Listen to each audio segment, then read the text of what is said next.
maybe like on a practical level, just kind of bullet point what your process looks like when you recruit new leaders. So with a church of your size, you do have a pool, but you also need people to funnel through groups. So what does that process look like at Faith Chapel? Our leaders, our facilitators come directly from the groups that they're in. In fact, all of our facilitators have come from what Pure Desire offers. They want to pay it forward, and they know that this is going to be a life commitment. They're going to have to be aware of their shortcomings, and they want to continue in this program to maintain health. They want to maintain their marriage. And so that's where we get our leaders, is from the groups themselves. We also have several people here from other churches that want to take it back to their church. And so they're in these groups, and they soak it up like a sponge in order to take it back to their home churches. So that has been a really huge success, and that's how we have trained our guys. Also, Pure Desire makes it easy with all the tools that you guys have. It makes it very easy. The training material, all of that is very beneficial, and it's helpful. And so it's really what Pure Desire has done to allow us to bring that material forward to help these people become leaders. One of the other things that we really have emphasized in the last 2 years is just every leader having a co-leader and looking for a co-leader. So in the last year, really year and a half, have really tried to shift leadership so that every leader is thinking about having a co-leader, and then asking. We really don't support somebody leading a process that they haven't co-led through with another leader. Yeah. So just having like that mindset, Jesus, when he said it, he gave his disciples his authority and sent them out to take the good news and preach the good news and to deal with the darkness that was out there and speak directly to it, bring light to it. He sent them out 2 by 2. And so we really tried to have that mindset. Yeah. Pure Desire's group leader training is just absolutely necessary for somebody to lead. We background checks, 50 state wide background check. And then we also include a pastoral interview that allows any pastor to highlight, experience and insight and recommendations about a person. So before anybody leads at Faith Chapel, and part of that's a system, that was created before us. But that is one of the, that system is there to serve people and to add safety and protection for everybody involved. So those are just a couple more things that are a part of this process. But every, when, in 2.5 years ago, there was like 4 groups, and now we've got multiple, and they've all come from the groups. And so I just invite people, I'll look for the person who, is loving recovery and personalizing the resources and really diving in. And I'll be like, hey, I've got to be out this week. Will you lead group this week? And so I just start leaning into people early, and inviting them to lead, and then inviting them into that process. And, we've had some people thrive, and we've had others say, I've got to step back for a season. But we just, we just try to be really gracious. I had a leader text me yesterday, hey, I can't lead right now in this season. I got to prioritize my family. And I just was immediate, in my response. No, I wasn't immediate. But by the end of the night, I was like, no, totally get it, totally understand and support your decision to prioritize your health, your recovery, your family. We're here when you're ready to come back. Yeah. And so just giving people and a clear in and also an easy out if they need that.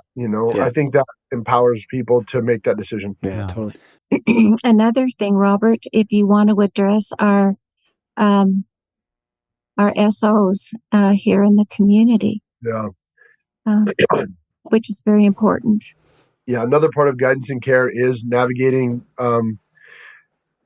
relationship with those who are on the registry, sexual offenders. And again, man, we're so grateful for Pure Desires. We cannot run these groups well without operating according to best practices and group guidelines, and they're there for a reason.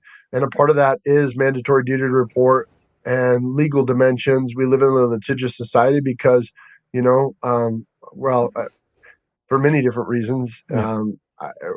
But we want to honor those parameters of protection. And so, we are also helping, people that are on the registry move towards sobriety and find tools and resources and relationship and so we would advocate for them to the best of our ability, as we would simultaneously be advocating for survivors and those who have been affected, whether it be unwanted behavior or the betrayal trauma or the abuse. Man, we just know that we have an enemy that, man, wants to do everything he can to steal, kill, destroy, and inhibit connection, inhibit and drive people into shame and isolation and darkness. And so we're privileged to be able to provide care for many different types of beautiful people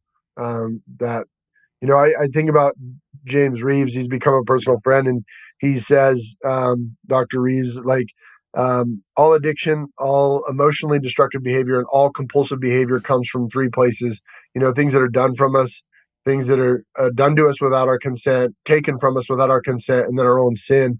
And so what I love about Pure Desires is it really gives somebody a process to begin to understand, what was done to me, what was taken from me, what was handed to me that I didn't ask for, what am I responsible for, what lies came in at the point of trauma, and then what does God actually say that's true, and then those prophetic promises and renewing the mind are so transformative, and that would apply for so many of these beautiful people that we get to help.